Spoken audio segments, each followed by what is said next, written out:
네, 5시 42분 됐습니다. 오늘 진짜 인터뷰 안내해드리죠. 삼성전자 백혈병 환자 얘기들 아시죠?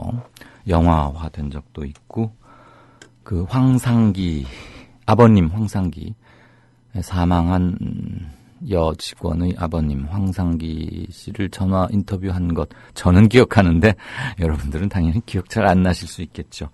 오늘은 그 황상기 님으로 하여금 분연히 떨쳐일으키게 했던, 헌신적으로 이들을 도왔던 이종란 노무사님 연결하겠습니다.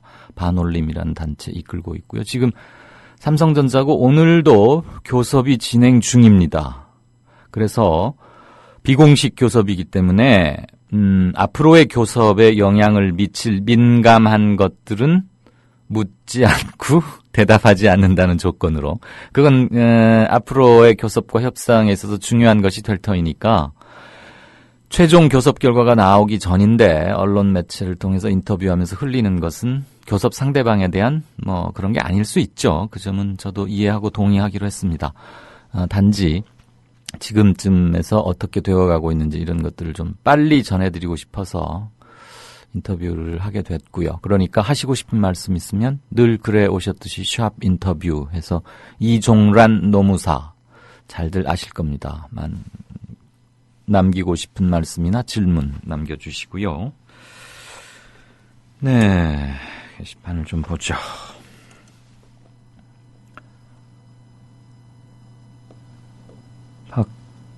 박근혜 대통령 때문에 앞으로 한국에서 여성 대통령 나오기 힘들 것 같다. 너무 안 좋은 선례를 남겨놔서 여성운동하는 쪽이 대통령 때문에 짜증내 한다고 한다.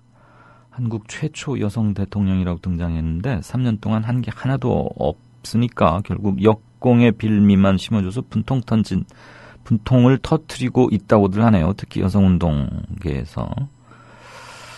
그쪽 입장은 그런가 본데 문제는 여자 대통령이고 말고를 떠나서 나라를 너무 심하게 말아먹고 있으니 그게 더 문제인 것 같다. 예, 두 견해 다 충분히 이해할 수 있겠습니다. 오늘도 어제는 아프리카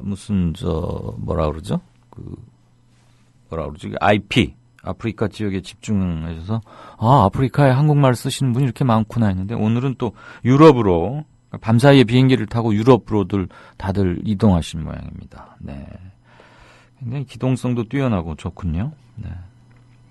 이재향님, 이분 옛날에 좌삐리 좀비라는 닉네임이셨죠. 그래서 제가 이거 참 읽기가 뭐하다 그랬더니 이제 좌삐리 좀비의 어원은 알게 됐는데 이분이 흔쾌히 본인의 닉네임을 실명으로 바꿔주신 분이죠. 기억납니다. 40대 후반, 나이를 밝혀서 미안합니다만 굉장히 젊어 보이는데 나이는 40대 후반이시고 주요한 집회 때마다 아주 낙천적이고 낙관적이고 건강하게 참여하시는 모습을 보고 저런 게 깨어있는 시민이구나 그렇게 느낀 적이 한 번 있습니다. 몇 번 모임에서 뵀는데 굉장히 잘생기셨더군요. 이거네요. 알라스테아 게일, 그 월스트리트 저널 서울 지국장 얘기가 South Korea's president compares local protesters in masks to IS. Really. really. 예.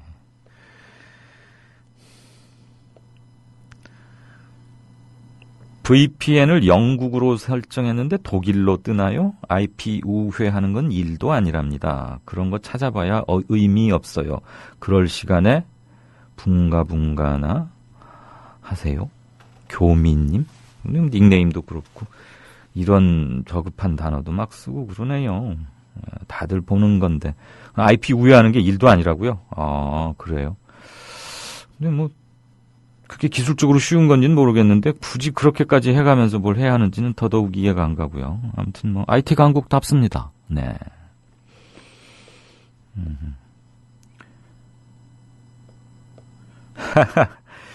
오동팔님은 또 지난 대선 기간에 나온 자료, 아마 신문 어디 자료였던 것 같아요. 이걸 본 기억이 나는데 그 삼성동에 큰 넓은 자신의 대저택은 비워두고 이렇게 호텔 숙박을 좋아했을까? 그런가요? 이게 다 호텔에서 무슨 행사를 한 건지 숙박을 한 것까지는 전 잘 기억은 안 나는데 설마 뭐 같은 서울에서 이랬을까 싶기도 하고 만약에 그렇다면 참 그렇네요. 서울에서 아무튼 고급 호텔에서 박근혜 당시 후보, 대선 후보에게 경제과외 교사팀들 또는 뭐 공약팀들 있죠. 사회팀, 뭐 교수단, 자문교수단 이런 사람들이 호텔에서 이제 주로 보고를 하고 미팅을 했다고 합니다. 그러면서 그 비용도 만만치 않을 텐데 꼭 그렇게 해야 되느냐라고 꼬집는 조중동 중에 한 신문에서 그 기사를 봐서 제가 기억이 나네요. 여기서 잤는지 어쨌는지는 제가 잘 알 수가 없습니다.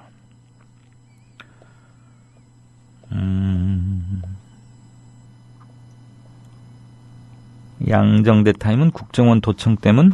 설마 그럴까요?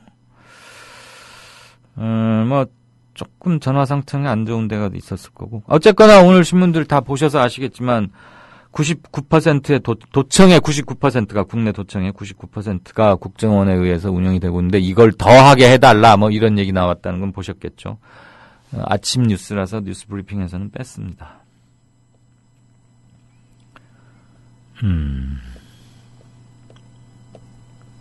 어떤 사람이 뭐 독일에서 왔다고 또 그 청취자분께서 이거를 조사를 해가지고 올려놓으셨군요.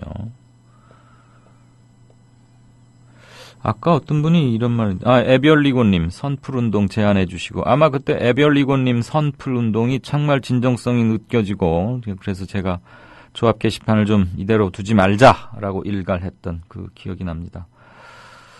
예, 조합은 11월 11일 날이 1일 날인가 빼빼로데이 뭐 이런 날 눈의 날이기도 한데 그날이 증좌 뭐 이런 말씀 하셨던 그분 기억이 납니다.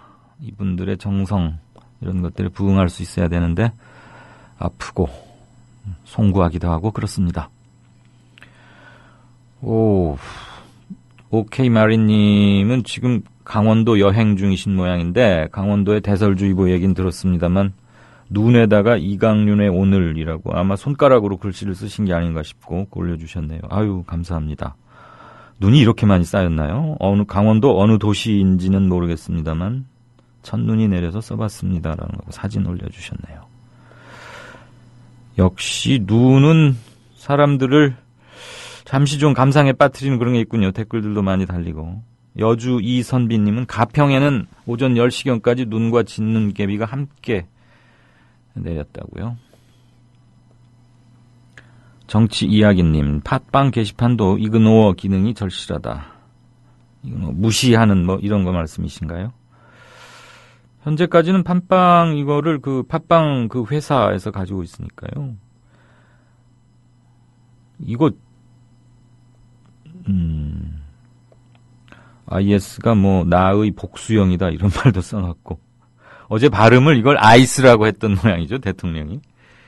예. 어느 분이 또 이것도 올려주셨네요. 서거한 김영삼 전 대통령께서 클린턴 대통령이 한국에 와가지고 만날 때 뭐 그랬답니다. 웬만한 간단한 인사까지도 통역을 하게 하는 건 좀 그렇잖아요. 그래서 뭐라고 인사를 하면 좋을까 그랬더니 그냥 박진 전 새누리당 의원이 한 얘기라는데 솔직히 반신반의합니다. 뭐 맞을 수도 있겠죠. How are you?라고 말하라고 했다 그러죠. 그런데 마침 이제 저기를 만났어요. 클린턴을 딱 만났는데 How are you?라고 하면은 뭐라고 대답할 겁니다. 그럼 그냥 나도 Me too 정도로 하시고 그 다음부터는 통역들이 알아서 할 겁니다. 라고 이제 박진 전 새누리당 의원이 YS한테 얘기를 했는데 막상 클린턴을 만나서는 How are you?라고 하지 않고 Who are you? 그랬답니다. 그러니까 왜 저러지? 그런데 클린턴도 약간 뭐 통상적인 말은 아니니까요. Who are you? 그래서 나는 힐러리 클린턴의 남편이다. 뭐 이렇게 대답을 했다고 해요. 그랬더니 또 알려준 대로 YS가 그랬답니다. Me too. 그러니까 순간적으로 힐러리는 최소한 2명의 남편을 둔 여인이 됐는데 설마 그랬겠어요.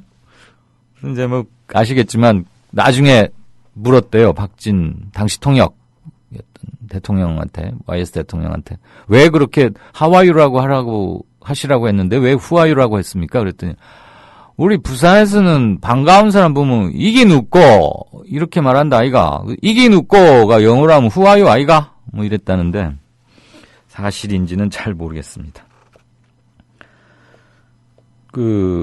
올려주셨네요. 청취자분께서. YS 어록은 참 대단했죠. 막판에 자기 아들 현철 씨, 그런 비리, 그 다음에 자기 아버지, 본인은 정권의 운명을 걸고 금융실명제를 전격적으로 밀어붙이고, 그런데 아들은 차명계좌로 돈 받고 이런 거 나왔지 않습니까? 그러니까 본인 아버지, YS 대통령의 개혁적 조치가 아주 정면으로 청와대 내부에서 그냥 빛을 잃어버린 참 그런 거였는데 본인으로서는 참 뼈 아팠겠죠. 그렇게 해서 레임덕에 빠지고 심지어는 정권 초반 90%를 웃돌던 지지율이 전두환 노태우 구속하고 하나회의 척결 금융실명제 등등 그다음에 중앙청 이제 철거 이런 거 그런 게 마지막에는 8%까지 떨어졌지 않습니까? 지지율 8%라는 것은 모두가 등을 돌렸다 이 얘긴데 그런 것만 없었더라면 YS의 어록 이런 것들은 우리 정치사에 좀 여유 있는 웃음을 줄 만한 그런 걸로 남는데 한동안은 그게 YS의 머리는 빌렸으면 되지만 건강은 안 된다 그러면서 조깅만 한다 그래갖고 YS를 좀 비아냥거리는 쪽으로 이용되고 그랬던 기억도 납니다. 예. 대통령이 지금 좀 편찮대는데요. 그래서 내일 YS 연결식에도 불참할 게 거의 확실하다고 뉴스브리핑에서도 나왔고 양정대 기자는 아주 국회 주변에 국회에서 하게 돼 있으니까 연결식을. 근데 맨홀에 지금 봉인 조치가 안 이루어진 걸로 봐서 경호팀들이 움직이지 않았다. 그런 얘기여서 안 나올 게 불참할 게 거의 확실해 보인다고 하는데 요 며칠 있다가 29일인가 30일부터 다시 또 며칠간 꽤 긴 거리 장거리 출장입니까? 외유입니까? 출장이겠죠. 네, 공무 출장을 떠난다고 하니 들어온 지 며칠 안 돼서 또 이러니까 옷 때문에냐. 그리고 아까 어떤 분께서는 집에 가끔 들어와서 슬렁슬렁하는 무슨 고모님 같다 이런 말씀을 하셨어요. 옷 가질러 잠깐 입국이라 그랬고 갑자기 빵 터졌네요. 주명 아빠님. 갈아입을 옷이 없어서 옷가방 챙기러 집에 잠깐 들른 철없는 고모 같다는 느낌이네요. 고모들께 무척 죄송합니다. 이러셨어요. 아이고 비유 참 기가 막힙니다. 그랬더니 택배로 좀 붙여주지 나쁜 내시들 이렇게 화답한 분도 계시네요. 방송 들으면서 댓글들도 훑어보지만 출첵 댓글은 처음입니다. 좀 쑥스럽기도 하고 저와 같은 분들이 꽤 있으신 걸로 알아요. 기운 내시고 좋은 방송 계속 부탁드립니다. 고맙습니다. 까시님, 까시. 여러분께서 인사를 나누시네요. 아마 유명하신 분 같아요. 아프리카와 유럽 등지에서 오신 분들도 여전히 부지런히 남기고 계시고 열정은 대단합니다. 워렌 버핏 67조님. 아무리 생각해도 충격이다. 국민을 IS 테러리스트에 비유하다니. 독재자에 따른 독재자일 뿐. 이런 독재자를 누가 뽑았어? 43년 전 신유신 독재 회기 결사 반대한다. 야당과 문재인은 제발 YS를 좀 보고 배워라. 이러셨고 테트리스님은 지금도 캡사이신 또 쏘는 거 그것 때문에 마스크를 쓰는 거 필수적이다. 어쩔 수가 없다. 근데 마스크도 복면 시위로 넣는다면 그 모든 사람이 다 체포 대상이다. 이런 얘기, 이런 말씀이시죠. 경찰도 얼굴 깔아. 미친놈들아. 이렇게 나는 홍의당 님께서도 일갈하셨습니다. 그쵸? 그 친구들도 완전 중무정하고 얼굴도 알아볼 수 없고 또 파이버에 이렇게 유리로 된 그것까지 척 내리면은 다 로보캅 같아 보여서 누가 누군지 알 수가 없어요. 치부를 가리려는 국정교과서 지필진한테 모두 복면을 씌워 가리려는 자들이 국민들의 외침에는 복면을 벗으라고 한다. 자신들이 지필진 숨기기에 동원했던 짓거림들을 되새겨보며 부끄러워하기는 할까라고 가이 폭스님. 네, 절묘하십니다. 중요한 지적이십니다. 대단군님. 테러방지법도 말이 테러방지법이지 비판세력 방지법이 되겠죠. 근데 IS 정신 나가서 만에 하나, 정말 만에 하나 우리나라에 테러를 저질렀을 때 국정원은 이 테러를 북한 소행이라고 할까요? IS 소행이라고 할까요? 궁금해집니다. 오늘의 댓글입니다.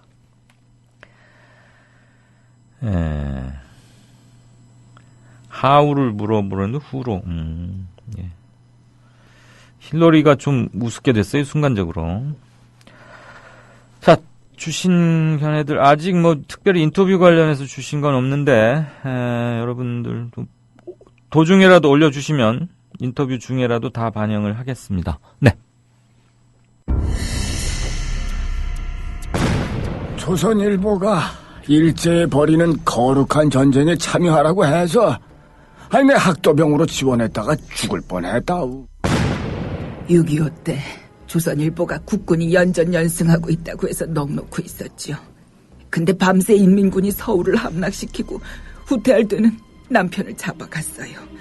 진작 피난할걸. 조선일보에서 외환 위기는 없다며 설레발 떨었는데 그걸 바보같이 믿었어요. 그래서 사업에 실패했습니다. TV조선에서 황선 신의가 북한을 지상 낙원이라고 했다는 보도를 보고 폭탄을 던졌어요. TV조선이 거짓 보도를 한 건데.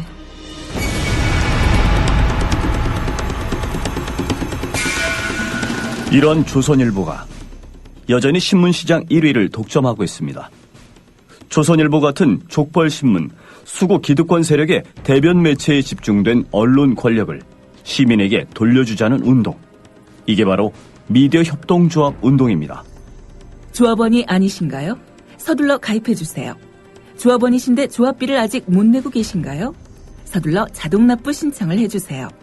인터넷 국민.tv 또는 서울전화 3144-0933, 3144-7737로 하시면 됩니다.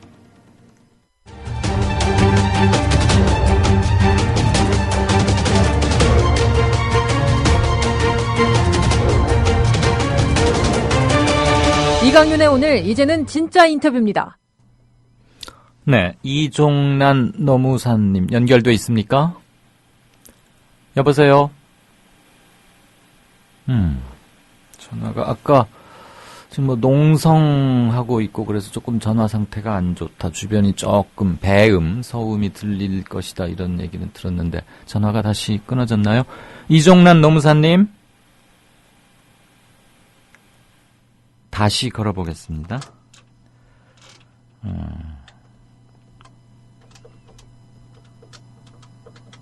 어느 청취자분께서 이강윤 앵커님 당분간 게시판은 보지 마세요. 가끔씩 앵커님 목소리가 떨려요 그러셨는데 떡배 담배님 전혀 그렇지 않고요. 게시판 보지 않고서 방송을 할 수는 없고요. 뭐 아프리카나 유럽 등지에서 출몰하는 그런 것들은 다 새겨 읽고 있고 목소리가 조금 좋지 않습니다. 더군다나 오늘 또 쟁점 토론도 해야 하고 그래서 지금도 목에 뭐 이렇게 목도리 같은 걸 감고 있는데 목이 조금 안 좋네요. 네. 다시 전화 연결이 됐습니다. 이종란 노무사님, 안녕하세요. 네, 안녕하세요. 안녕하세요. 네. 하하하. 네. 뵙고 싶었습니다. 아이고, 네. 네, 그 영화에 본인이 물론 그 이제 본인이 직접 출연하신 건 아니지만 우리 이 노무사님이 역할이 굉장히 중요했고 그래서 그 역할 보셨죠? 영화 물론. 아, 예, 물론 봤죠. 네.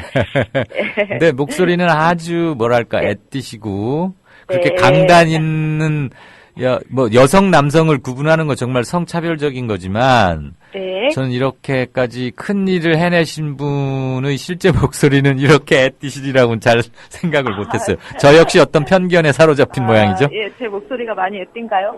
아, 예. 그리고 여리시고 그러시네요. 네. 그렇군요. 저기 삼성전자하고 네. 지금 오늘도 무슨 비공개 교섭 중이시라 그랬는데 어떤 교섭을 진행하고 계십니까? 지금 삼성전자 반도체 LCD 직업병 피해 문제에 대해서 네. 네, 세 가지 의제, 사과, 보상, 재발 방지 대책 어떻게 할 것이냐 관련해서 이제 그 조정위원회를 통한 네. 그 사회적 교섭을 하고 있는 상황인데요. 네. 뭐 그렇게 순조롭게 되고 있지는 않은 것 같습니다.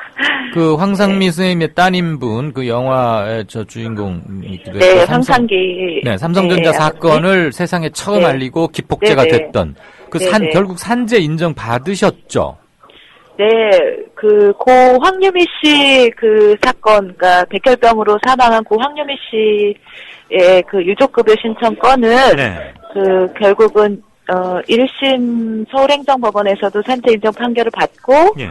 근로복지공단이 항소를 했는데도 또 이제 고등법원에서 산재 인정 판결을 받고 나서 이제 더 이상 근로복지공단이 상고하지 않고 해서 확정이 됐어요. 작년 8월에요. 예. 네, 산재가 인정이 됐죠.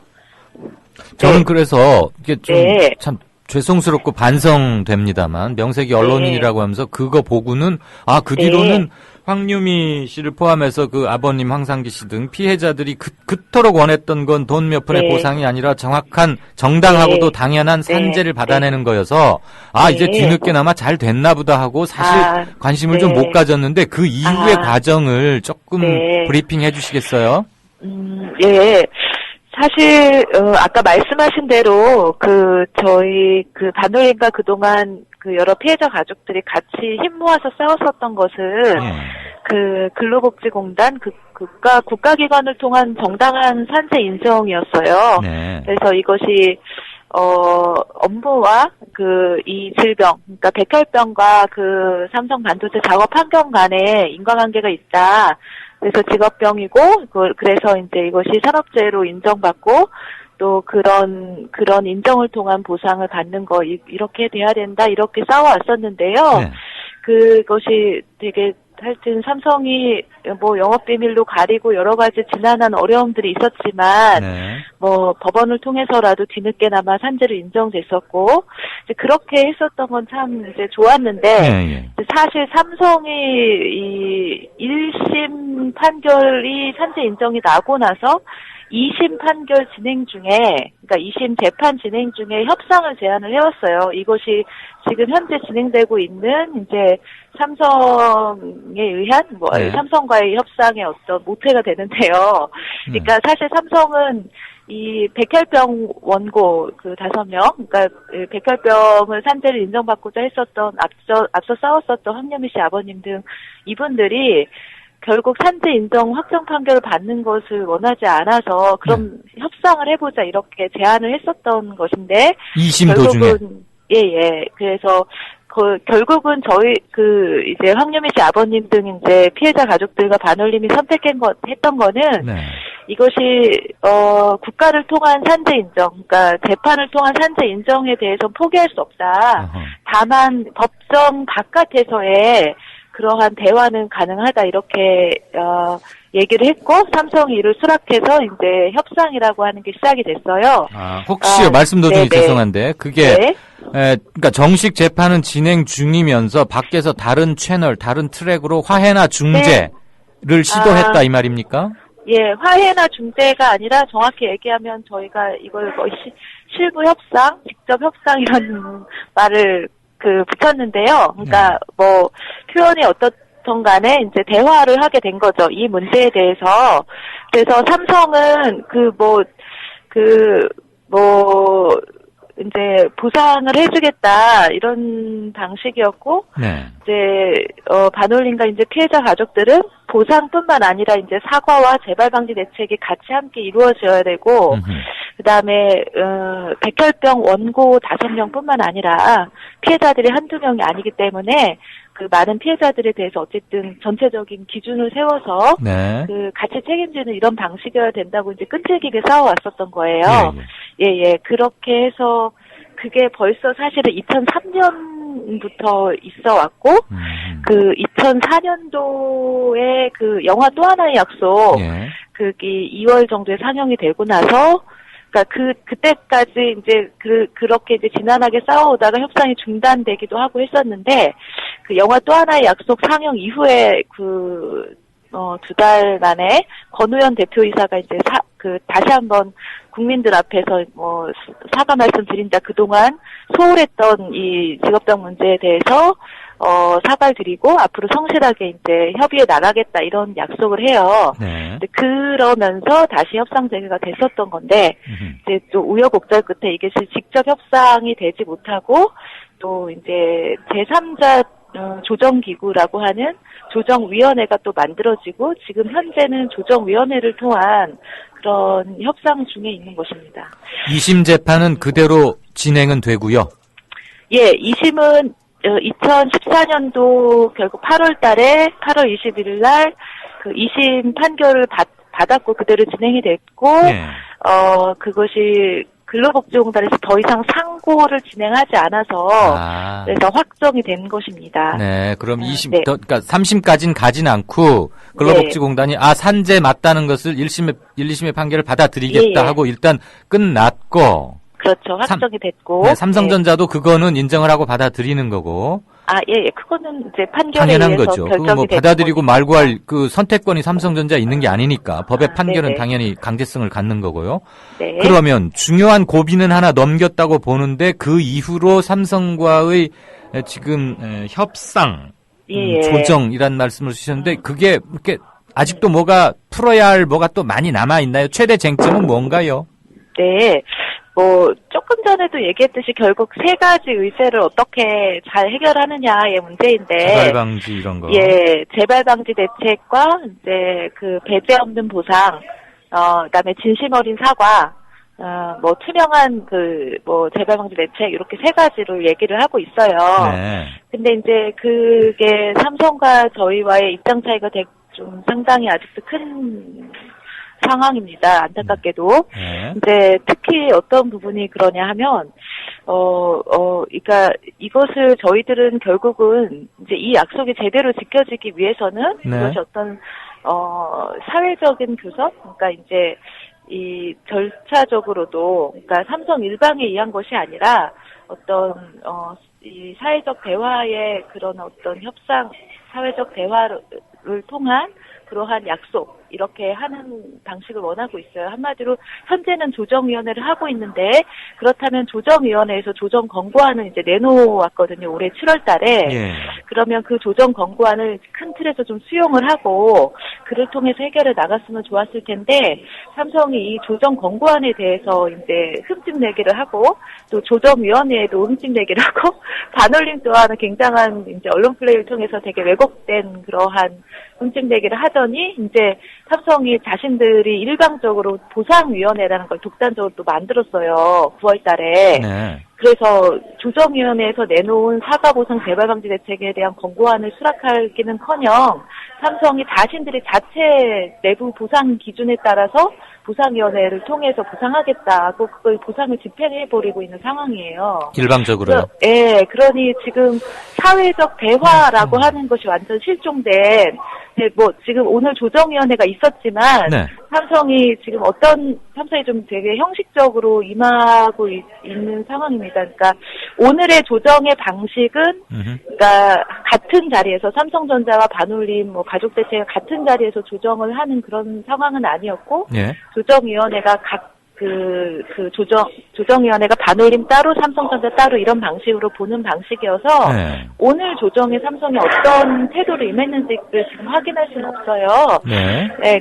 반올림이 먼저 조정을 받고 나왔고 이후에 가족대책에 받고 맨 마지막에 삼성전자가 조정위원회에 참여했다가 지금 나왔을 텐데 당사자들이 직접 예. 대화를 하는 게 아니고 간접적인 대화 방식을 통해서 그렇죠. 각자의 예, 안을 예. 접수하고 그걸 예. 조정해서 최종적으로 이걸 받겠느냐 이제 이런 절차인가 보군요. 예, 오늘 조정위원회에서는 이제 조율을 해보려고 네. 나름 이제 조정위원회가 오히려 이제 별개로 이제 봤었던 거예요. 네. 예, 그렇게 했어서 오늘 이제 과연 삼성전자가 그동안에 그 조정위원회를 굉장히 이제 지난 10월 7일에 있었던 6차 조정위원회에서는 거의 굉장히 좀 불성실하게 임했었는데 무슨 얘기를 해도 계속 보류하겠다는 식으로 이제 멈추고 했었는데 이번에는 어떤 식으로 임했는지 지금 알 길이 없어요. 삼성전자를 삼성전자의 담당자나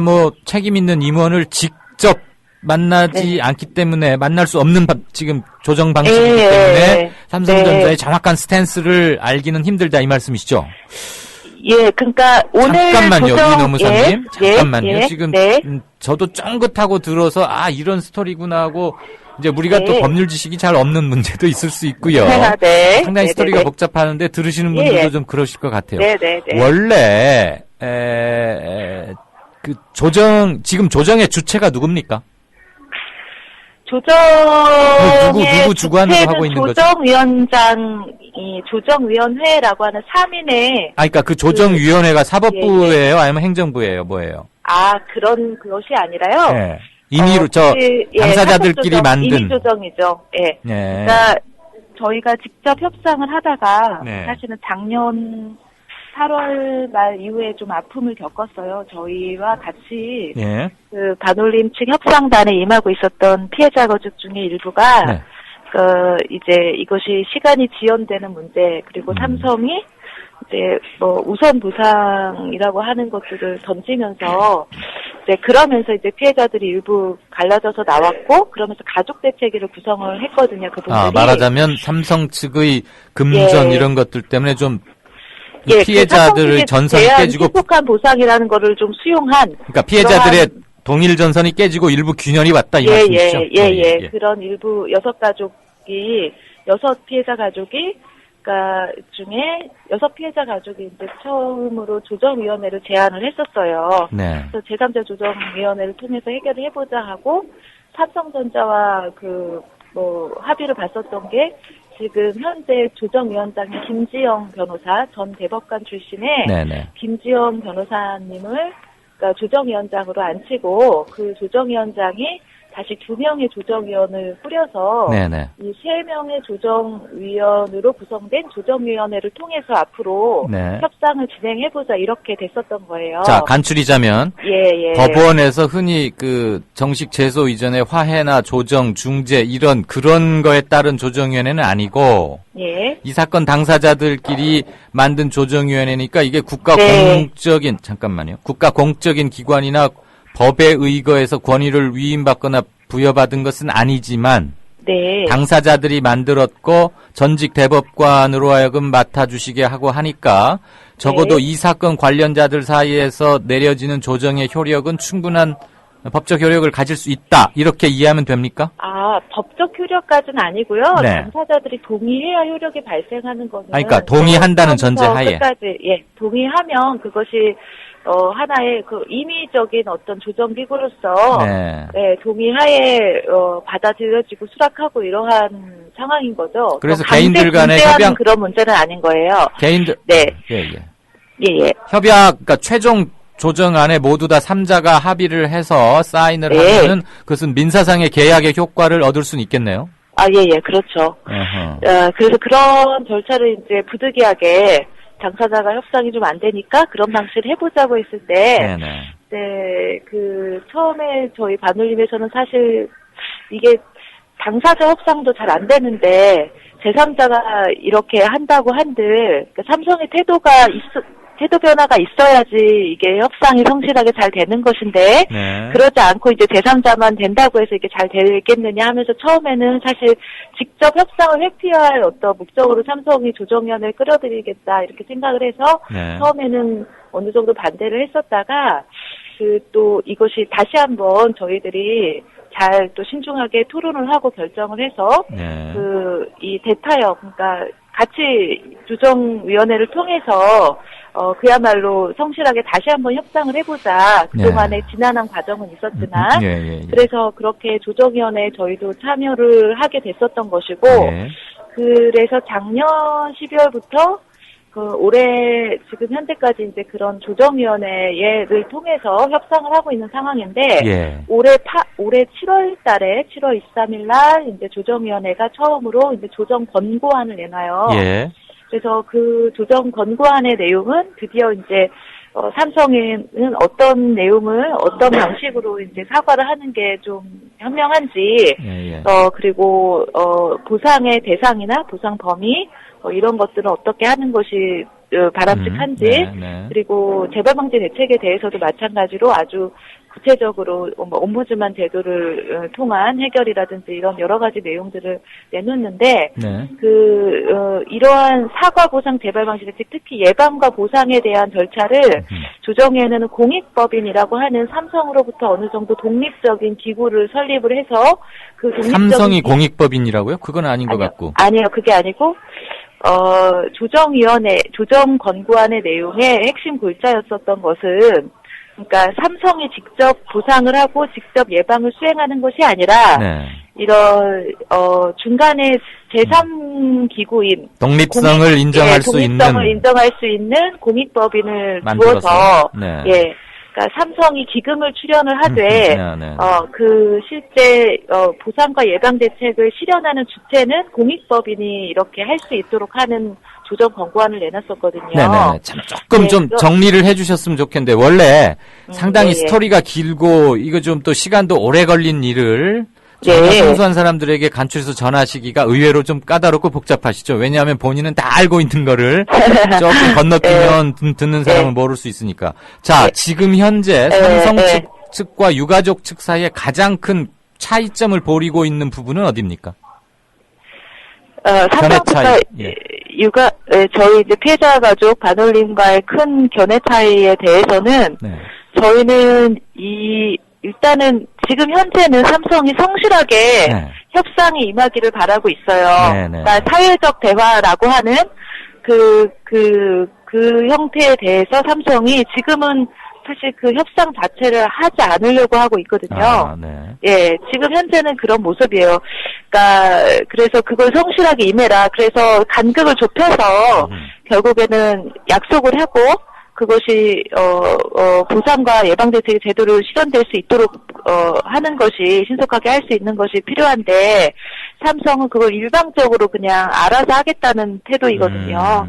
그래서 지금 문제가 되고 있고, 예, 그렇습니다. 거기다 알아서 하겠다는데 당신들한테 맡겨봐야 또 어떤 은폐나 이런 게 있을지 모르니까 객관적이고 중립적인 위원회가 감시할 수 있도록 하자, 뭐 이런 건가 보죠? 예, 그랬는데 그렇게 조정 권고안은 그렇게 나왔었는데요. 그걸 삼성이 안 받았나요? 삼성이 그건 죽어도 못 받겠다 이러고 있었어요. 그러면 좋다. 공익법인이 만약에 죽어도 못 받겠으면 다른 안이라도 성실하게 협상을 해야 되는데 지금 이제 삼성의 태도는 아예 그냥 본인들이 독단적으로 보상위원회 만들어서 우리가 알아서 보상할게 이러고 있고 그 조정위원회는 굉장히 형식적으로 임하고 있다 이런 상황이에요. 조정위원회의 권위나 효력 또는 그 존재 자체를 인정하고 싶지 않은 거 아닌가요?